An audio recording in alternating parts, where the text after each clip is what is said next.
Hello, I've got lots of stuff for you today, including writing updates, some last minute recommendations for nonfiction November in case you have the urge to squeeze in that last book this month. And I'm going to also be doing the Bookish A to Z Hot or Not tag.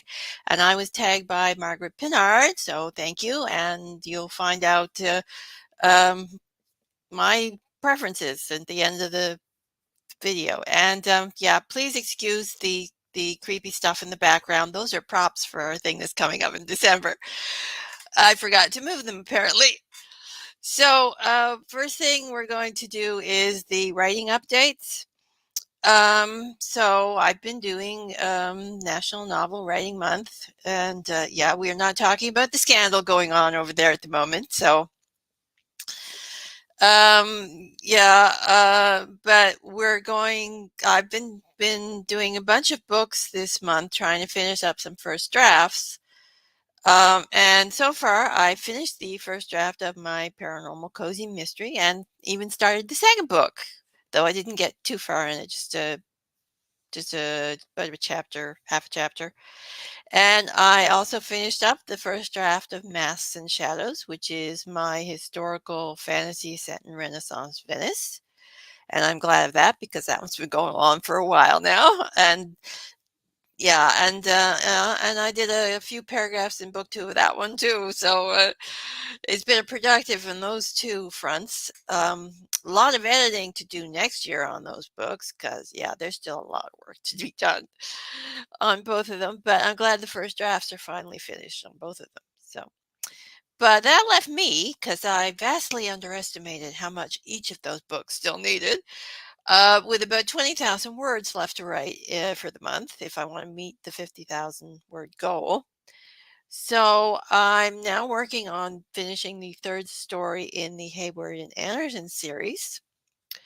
And that should be done probably this week and probably will still leave me about 10,000 or so words left to get this month. So I've put a poll up in my group, if you're a member of my group, to vote on which book I will finish the month out with. So we'll see. So far, there's a tie between Killers and Demons 3 and my sort of secret project. So we'll see which one wins out. Anyway, so that's basically the nano news for what's been going on this month. In other writing updates, I published Fairy Tales and Nightmares at the end of October. It's available now in both ebook and paperback, although the paperback is still only available on Amazon. But hopefully I will get the wide paperback up first week of December. I just have to redo the cover for Ingram Sparks, so not too much to worry about there. I just need the time to do it, which right now it's been very busy. So, and I also started the third book in the Entangled Nightmare series. There's Visions and Nightmares, Fairy Tales and Nightmares, and the third one's going to be Villains and Nightmares. And I started some of the stories on that, to fill in my word count. So, but so I got some of that done, but I really need to think more on that before I do any more on Villains and Nightmares. Anyway, Margaret has a question. Do I have any Canadian lit in my nonfiction November recommendations? And no, I got some British lit, but no Canadian lit because there's only 3 books that I've read in November for nonfiction, so it's not a big list. And speaking of, oh wait, one more thing I forgot. And I'm also going to be putting up some coloring pages over on my Ko-fi page. If anybody likes to do the adult coloring pages for relaxation, I'm going to have a little booklet up there. Going to be mandalas and patterns and things like that. I'm working on that right now. So, look for that in the future too. Anyway, so now we're into the recommendations for nonfiction November. And these 3 are all excellent books. One is a true crime, One is a historical sports biography, and one is about dead monarchs. Yeah. Okay, so here we go. So the first one I recommend, we'll get over to the overlays here so I can show you. Well, first one I recommend is Maniac: The Bath School Disaster and the Birth of the Modern Mass Killer. This is a true crime story, and it's about a rather forgotten true crime where a rather deranged individual blew up a school. And this was back in the 19 to 20s, 30s. It was whenever era Lindbergh was. That's when this happened as well. That's basically why it's forgotten, because Lindbergh's flight took over the newspapers and sort of kind of wiped that off the map of the consciousness of America. Anyway, but it's I actually first heard about this crime through the Well I Never true crime podcast. So when I saw the book, I picked it up. It's a very good book. The pacing was a little off in a couple of spots, but other than that, it's not lurid. It delves into the crime, gives you a lot of facts, and if you like true crime books, it's a very good true crime book. So I would recommend it definitely. Anyway, and that will be on my year-end review with all the other books I read this year in December. So I'll give you a little more on it then. Okay, and so the next book is I love this book. This is The Boys in the Boat, and this is basically the story of the US rowing team that won the gold medal at the 1936 Berlin Olympics. It tells the story of their journey, but it also tells the story of the history surrounding it and the troublesome Berlin Olympics in 1936. Some of the background of that too, and it really does an excellent job. And I mean, I was tearing up at the end of it. So there you go. And actually, I found out recently that they're making this into a movie that I think is going to be out in December. So I'm looking forward to that as well. And so that's another one I highly recommend. The third book I have for you is Mortal Monarchs: 1,000 Years of Royal Deaths. And basically, this book is what it sounds like. You get to read all about all the English monarchs and how they died, excluding the most recent death of Queen Elizabeth. Although I believe the print book has been updated to include her death as well. I read the ebook.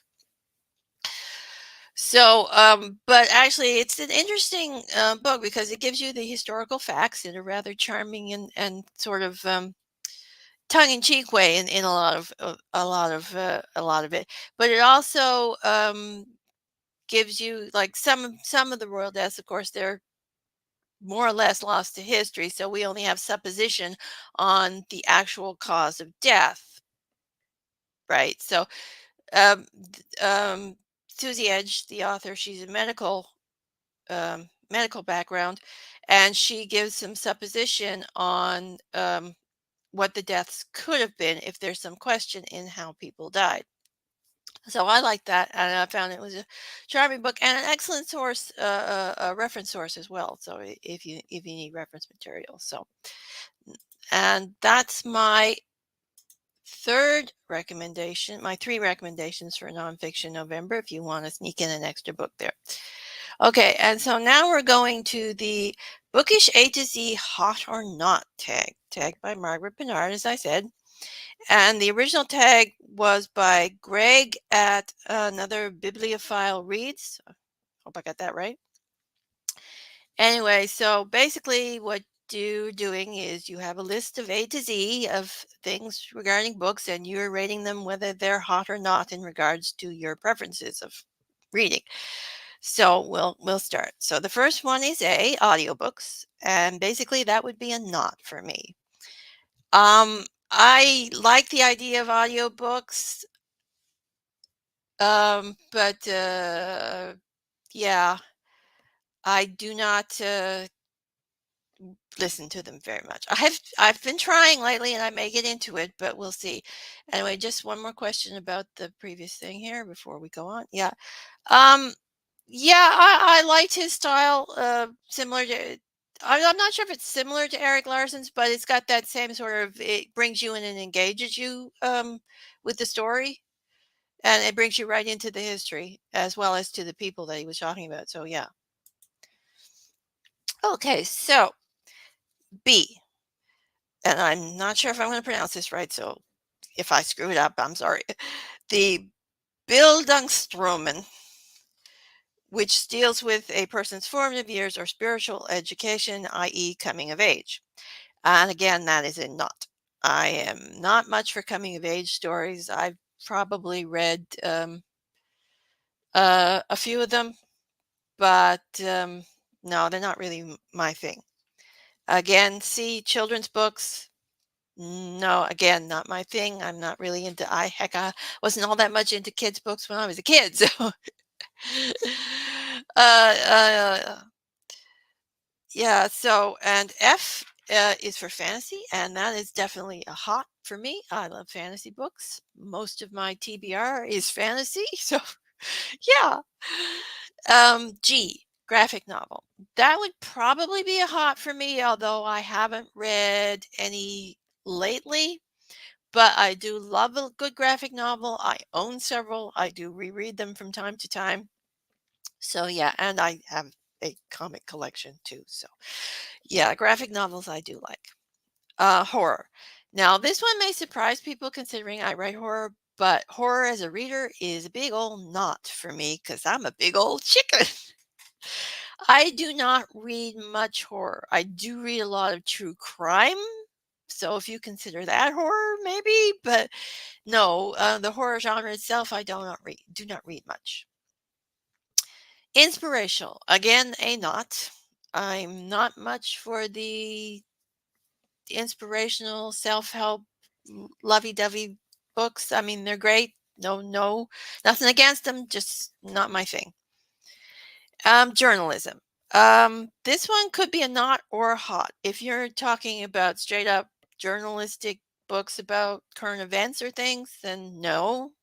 If you're talking about true crime journalistic type books, definitely a definite hot. So that one could go either way, I think. Kitsch, it has a popular sentimental appeal, probably a not. I'm not much for sentimentally books, and well as sometimes I go for popular books, not often, so probably a not. Library, that is a hot. I had been kind of lukewarm on going to the library, but recently our writing group has started meeting in the library, so I'm kind of back into the library sphere a little bit. So, mystery, definitely a hot. I love a good mystery, especially a good historical mystery. But I kind of like all sorts of mysteries, so that's definitely one of the genres I read, definitely. Okay, nonfiction. Hot. I love a good fiction, especially if it's a historical nonfiction. Omnibus. Now that could go hot or not, either way, depending what you mean by omnibus. If it's kind of like a box set sort of thing, definitely a hot. Love a box set. You get to save on books buying box sets. If you're talking about an omnibus that's a bunch of books, maybe not. Depends on the set. So I think that one could go either way. Poetry, hot. I like poetry books. I like reading poetry. I like writing poetry. Quests. I read a lot of fantasy, so yeah, it's kind of hot. You can't avoid a quest in the fantasy, and I do like a good quest. So romance, that would be more not than hot. I do read some historical romance, but it's not a big genre for me. So yeah, I'm leaning more towards not with that. Science fiction, hot. I love a good science fiction book, and two of the best science fiction series out there are currently on my TBR list, The Expanse and Murderbot. So yeah, I love science fiction. Translation. That would be a not, although there is one exception because I am currently reading a book called The Night Raven, which is a translated book, and it is really good. So, yeah. And U is Übermensch. Um, that one would probably again be a hot or not because if you're talking Übermensch in far as superheroes go, yes, I am a big superhero fan. I love comics. I love graphic novels. Big fan.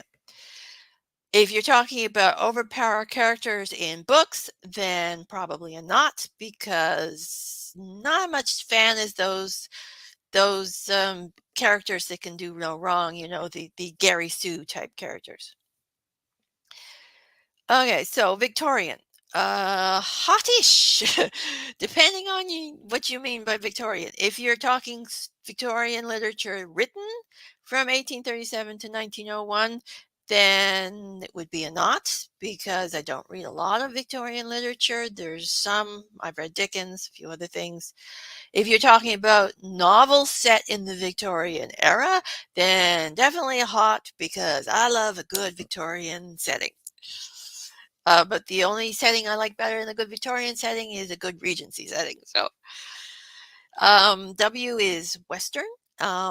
Definitely a not. I am not a big fan of Westerns. But the only Western I really have read is the Lonesome Dove series by Larry McMurtry. But yeah, not a big fan of Westerns. X-rated, not. I don't go in for those steamy, erotic sort of novels. I mean, um, I've read some historical romances with steamy stuff, but it's not something I actually go looking for. So, young adult, not. In fact, young adult probably turns me off more than any other genre. I'm just not a fan of young adult books, never have been. Nothing wrong with them, but not a fan. And the zeitgeist, which is the spirit and the mood of the times. Probably a not. Generally, I'm all over the place with books, so I don't choose my books from what's current and relevant today. So then that's the end of the tag. I hope you had a little insight into my um, reading habits, as it were. And I'd like to thank Margaret for tagging me. And now I'm supposed to be tagging people, but I'm not going to tag people. I'm going to let anyone who watches this video do it if they want to, because I'm lazy and I'm not going to bother looking at people to tag, to be honest. So that's the video for today. I hope you enjoyed the little look at writing updates and my reading habits. And that's all for now. So bye.